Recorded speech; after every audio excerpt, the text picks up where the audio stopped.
Okay, hi, hello. Hi, friends, book pals, book people, imaginary book people in my phone. Hi, welcome back to the Bookcast. This is episode 142. And the Bookcast is a little semi-weekly author podcast where I talk about reading and writing Black fiction and real life as a self-published author of such. I am D.L. White. I am your host. I'm an Atlanta-based author, writer, reader, storyteller. And if you like this podcast or the very idea of this podcast, the best way to support it is to buy the books. booksbydlwhite.com/shop has all of the ebook and audio editions of my books. You can find print editions of my book at bookshop.org. And right now I have a little bitty paperback sale going on. Well, it's a paperback order. If you would like to order some books direct from me at cheaper than retail prices, please head to my link in bio page. It's booksbydlwhite.com/link in bio. You'll find the link to that order. It closes on August 5th. I will order the books and have them shipped to me, and then I will ship them to you. Otherwise, you have to get my print books at bookshop.org or order them from your local bookstore. Either one works great because you are both supporting indie bookstores and me. And as we all know, that is my favorite thing. Today is Sunday, July 26th, and today is going to be a bit on the short side. I always say short and then I ramble for 20 minutes because I like to talk about me. But I did not want to skip another week, but I am tired. It's been a longish week and I am ready to just chill and enjoy my Sunday afternoon. But first, we have this podcast we need to get out. So let's just jump right on in. No beverage today. I don't actually even have a beverage. I just grabbed my phone and my laptop and I headed up to the podcast studio, aka the closet in my office. And I said, let me just come in and talk to the people. So let's begin with the book report. I am at 92 of my goal to read 150 books in 2026. I am 61% toward my goal. I'm 8 books ahead of schedule. I have absolutely no worry at all that I will meet or exceed my goal this year. So we are moving right along. What I have read since the last time I came to you, it Crushed, a novelette by L.M. Bennett.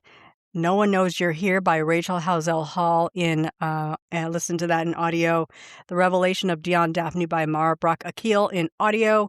We Could Have Been a Los Oceana novelette by Aubrey Pynn. I read that, page read that in ebook. And then I also page read Playing by the Rules by Reese Ryan. And then I'm currently reading With Her Baby on Her Back by Suzette D. Harrison. I think I'll probably finish that one up tonight. I do so love Suzette's work. I like that she does historical fiction, but it's not, she doesn't include a lot of like gory, traumatic details. And it's just literally just, telling the story of someone from our history. So looking forward to finishing that one up. On the streaming report, the Black Booktube is Reading Challenge has ended. It was a 30-day challenge of about 70 Black Booktube creators to create videos every day, and there is all manner of type of video. There's some book hauls, there's some reading sprints, there's some topical topical discussions, there's some book reviews. Any type of bookish content you might be looking for, you should take a dip through that playlist. Just search for it. Black Booktube is Reading.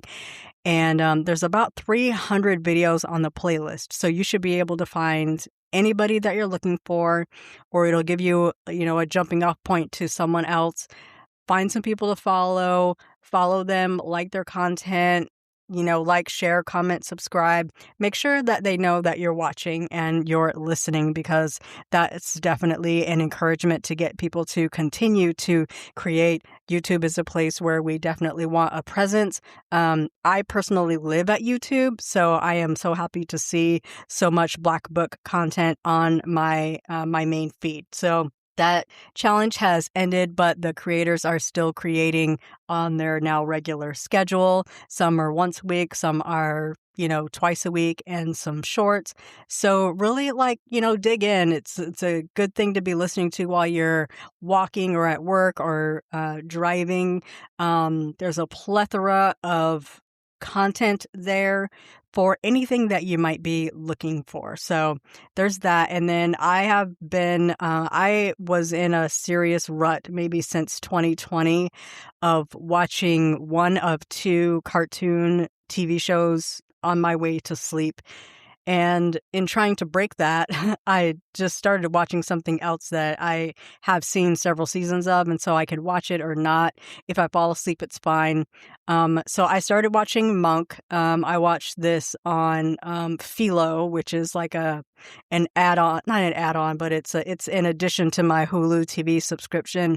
It's like $20 a month, and I use it to pick up the channels that I don't get through Hulu TV, like Lifetime, Bravo, BET.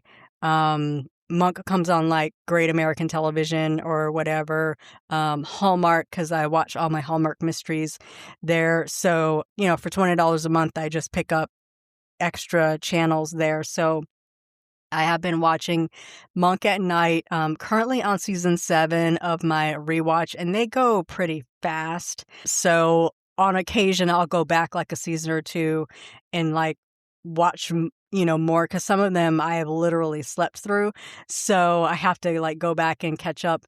It's been so long, really, since the last time I watched Monk. It's been I've watched it probably 2 or 3 times by now. It's been so long since I last watched it. Probably during the height of the pandemic was the last time I watched it. That some of the cases I have forgotten. I don't remember how they resolved, or I just liked it so much I watched it again. If you are not familiar with this show, it features a detective named Adrian Monk, and he's a bit of a savant. He's one of the few TV detectives where his greatest strength is also his biggest obstacle. He is very OCD.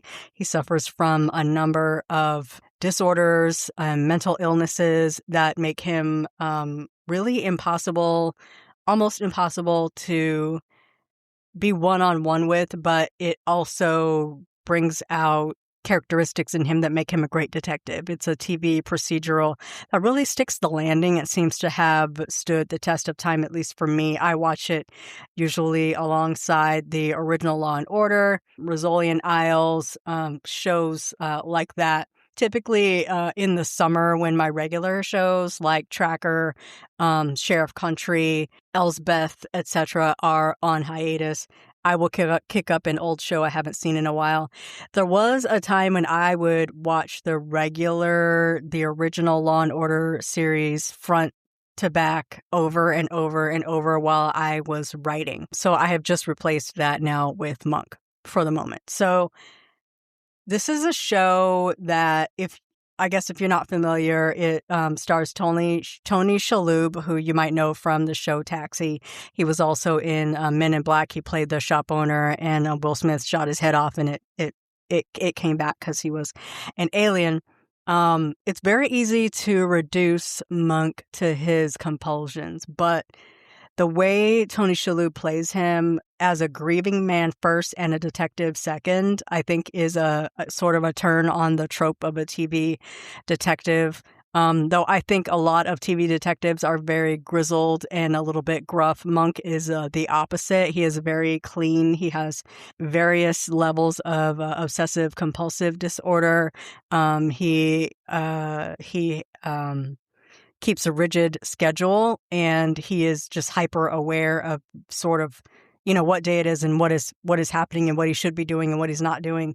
The show balances murder, comedy, genuine emotion without making the viewer feel like it's a tearjerker or like an emotions grab. The supporting cast also is very important, particularly the early seasons. During the later seasons, the supporting cast gets a little wacky and more like they are add-ons to Monk's character. The early seasons really show them as an ensemble. Sharona is his original nurse. I think she was in the first 2 seasons. Her departure was very abrupt right before season 3. I believe it was a contract dispute. She wanted to be paid more money because, as as I feel, she thought she played a bigger part in the success of the show. The show did not agree and they let her go. And so then they brought in the actress that plays Natalie Teeger, who is fine in her own right. I just really like Sharona. They're not interchangeable, though. They both bring out different sides of Adrian Monk. Captain Stottlemyre plays the San Francisco police captain, and Randy Disher plays the lieutenant. They also grow far beyond the stereotypical cops in the series. They all eventually become very good friends and very protective of Monk and bring him in even when people don't feel like they need him on the case. It's very formulaic, as a lot of TV procedurals are. A lot of stuff on TV is formulaic.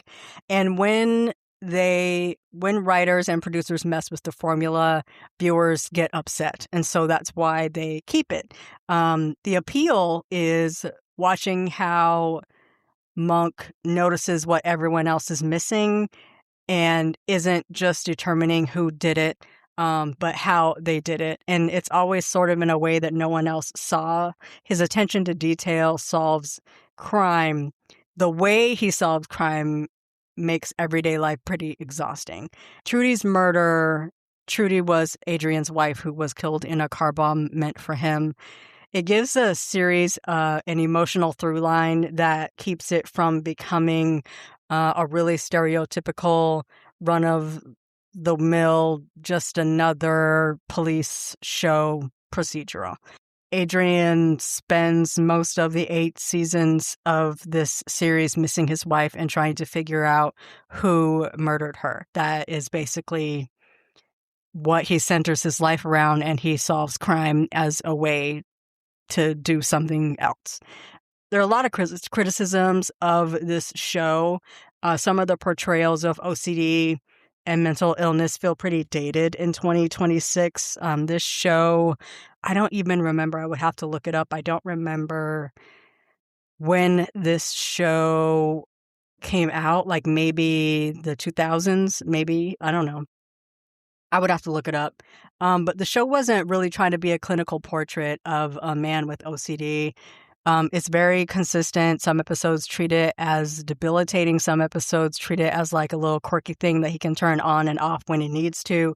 A lot of the comedy comes from his mental illness, his disabilities, the state of his mind. It was handled with more empathy than a lot of shows of that era, but there are some moments that feel very uncomfortable in 2026. Another thing that's very uncomfortable is how Monk always refuses to pay his assistants and how he is always cheating them out of money and shortchanging them. And both Sharona and Natalie are single mothers. So having a character not respect them, not treat them as whole, not treat them as a partner, not pay them regularly, really in 2026 makes him kind of trash. Half the episodes only happen because Monk ignores obvious danger, or he walks into situations that no experienced detective would walk into. He is supposed to be this, this brilliant detective, and yet there are things he does that no detective would do. That brilliance is sometimes undercut basically to create a comedic moment or just to keep that plot moving. The supportive cast, of course, over the life of the show became caricatures. Randy Disher especially got on my nerves. He becomes progressively dumber over the seasons. Like early Randy is just like a good cop who's just naive. Later in the series, Randy is very much a cartoon. It just makes me wonder how that actor felt about portraying that character, because I'm watching and I think, how did Randy become a lieutenant? I don't understand how he is a lieutenant. And then, of course, Sharona's exit, which was abrupt and mostly happened off screen. Natalie became a really great character in her own right, but their transition was rough, going from Sharona to Natalie. Women are written very thinly. Stottlemyre's wife Randy's love interests, even Trudy a lot. We dug a lot into Trudy, but she was kind of one-dimensional. She was the woman that Adrian missed. Natalie and Sharona, we didn't see a whole lot of their personal lives except for their children. Natalie we dug into some because she does begin to date through the series. Her husband died. And so, but a lot of the female guest characters exist primarily as victims, suspects, love interests, not really, smart, nuanced characters that could carry the case. The mystery formula is, of course, repetitive. It's a police procedural. If you mess with the formula, the viewers get weird. So that's very repetitive. Monk notices one tiny thing no one else sees, and then everyone dismisses him, and then 20 minutes later, everybody discovers he's right. It works. But like after eight seasons, you know the rhythm. And some jokes really haven't aged well. The show is about 20 years old, if that. Anyway, I'm enjoying my rewatch as I always do. There's 8 seasons of the show, and then I think they did 2 specials. There's like one special, and then there's a movie that they did that was quite different, but I'm probably gonna just watch the seasons all the way through a couple times, and then I'm gonna rewatch the movie. I know I watched that during the pandemic because I feel like they shot that during the pandemic, and that was actually really nice just to see everybody come back. So writing and publishing, a little update on that. I still, of course, have my 2 new releases out. Standard of Care, A Medical Romance, came out at the end of May, and then Petty Season came out over 4th of July. Both are considered new releases. They both came out in the last 6 months. We're just going to call them new until we can't call them new anymore. Sales since last May are okay, including in-person sales. They're a little over $2,000, which is not too bad, considering I normally clear about $100 a month. I'm not even joking. My sales are very low unless I do something in person or I have something special going on. Thank God for these in-person things I've been going to. I do have a couple more coming up. I will be at Petersburg Book Fest in September, Atlanta Book Fest in October, and then I am confirming for a couple of other events in 2027. So somewhere in there, I do plan to do a couple more pop-ups just to A, keep these books out of my house, and B, just like be out there and sell books in person. It's nice to be able to sell a couple $100 worth of books and not have to get on a plane, not have to ship books back and forth. So super nice. I'm also working on a little Labor Day short. It is coming along. I'm at chapter 4. I'm going to start chapter 4 probably tomorrow-ish. I am planning for about 6 chapters. So it's going to be another shorty, 5 or 6 chapters, prologue and 5 chapters, I think. So we'll see how it goes. My goal is to release it around Labor Day. It may come after Labor Day, but like who really reads a holiday romance on the holiday? So I'm just going to probably spend August writing that. Speaking of August, we are set for our awesome August challenge over at the Fanfiction Archive. This is a challenge that we run every year, mainly to celebrate the birthday of one J.C. Chasset. A couple of my friends got to meet him this weekend. No, I'm not jealous at all. No. I'm not angry. So my story is done. It turned out great. I think I really like it. I'm excited to start posting it August 1st. It's only 5 chapters, so I'm probably going to post like 1 chapter a week and then post the last 2 chapters the last week. I like to draw it out to give people a chance to read, catch up, want more, and wait for the new chapter as opposed to dumping it all in week 1 and then nobody reads the thing. So learn my lessons. It's titled I Want You Back because that song is stuck in my head thanks to a viral dance meme over on TikTok. Who would have thought that song would be popular again? I mean, I guess if you've been watching It's Gonna Be May the last few years, you could have, but like it's wild.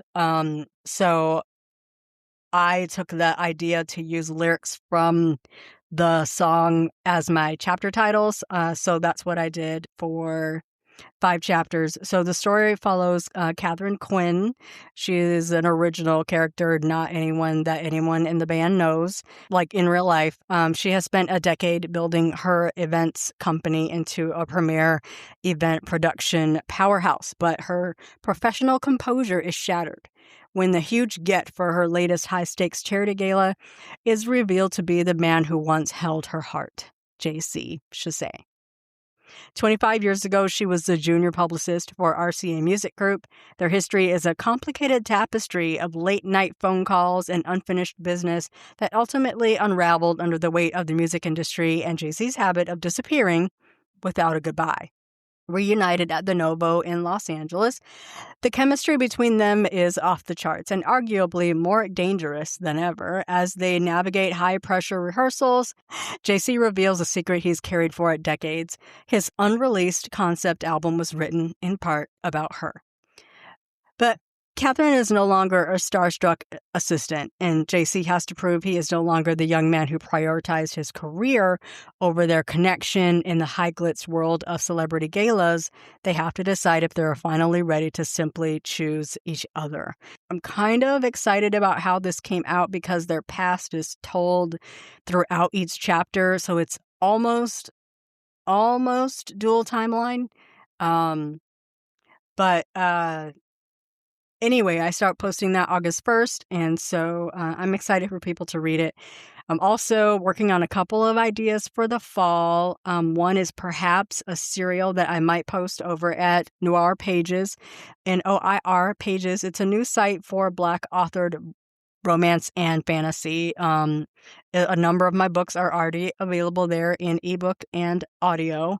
Noir Pages works like KU or Everand or Kobo Plus or like your library, except you don't have to pay for your library. Members pay one low fee, and you can read or listen to books that are enrolled, and authors get paid. So I'm actually getting close to the $25 threshold for my first payout. So that's very exciting, coming from a person that couldn't pay someone to read my books in Kindle Unlimited. So I pulled them and I went wide. This is a great way to have my books in a subscription program where I actually make money. I don't think that I have ever made money off of Kobo Plus, and I make very, very little at Everand. Making $25 off of Noir Pages in the first month that I've been on the site is a big damn deal. So I'm really excited. I like it a lot. It definitely needs more Black authors to join so that we have more books available, particularly audiobooks. So if you're interested, you should head over to noirpages.com and take a look. I believe you get 7 free days on the site, and I do have a referral code if you would be interested in joining. I think you get 10% off of your first month. It's the price is, I think, comparable or lower than KU. It's about maybe even with Kobo Plus. It's definitely lower than Everand. So you should definitely dig into it, offer your support, discover some new authors. That, my friends, is the end of my spiel for the day. I told you it was going to be short and sweet. I want to thank you for coming in today to sit with me, to listen to me ramble about reading and writing and books and TV, etc. and so on. If you enjoyed this episode, please do share it, rate it, leave a comment wherever you're listening: Apple, Spotify, Substack, YouTube. Much appreciated. Full show notes, transcripts, and links will be at booksbydlwhite.com/bookcast/142 and on my Substack at authordlwhite.substack.com. Don't forget, you can support this podcast by shopping the books at booksbydlwhite.com/shop. You can buy me a coffee at buymeacoffee.com/booksbydlwhite. You can share the podcast or join the newsletter, or looking for anything important that you need. You will find it on my link in bio page. It's booksbydlwhite.com/link in bio. A huge thanks to my monthly supporters who support whether I am putting out episodes every week or not. I truly thank you and I adore you. You do good work and you keep this mic on. The Bookcast is written, produced, and edited by me, D.L. White. Any sound effects are provided by Pixabay. I do not know if I will be here next week. I will try, but if not, it will be the week after. Until then, put something good into your face. Enjoy it. And we'll talk soon. Bye-bye.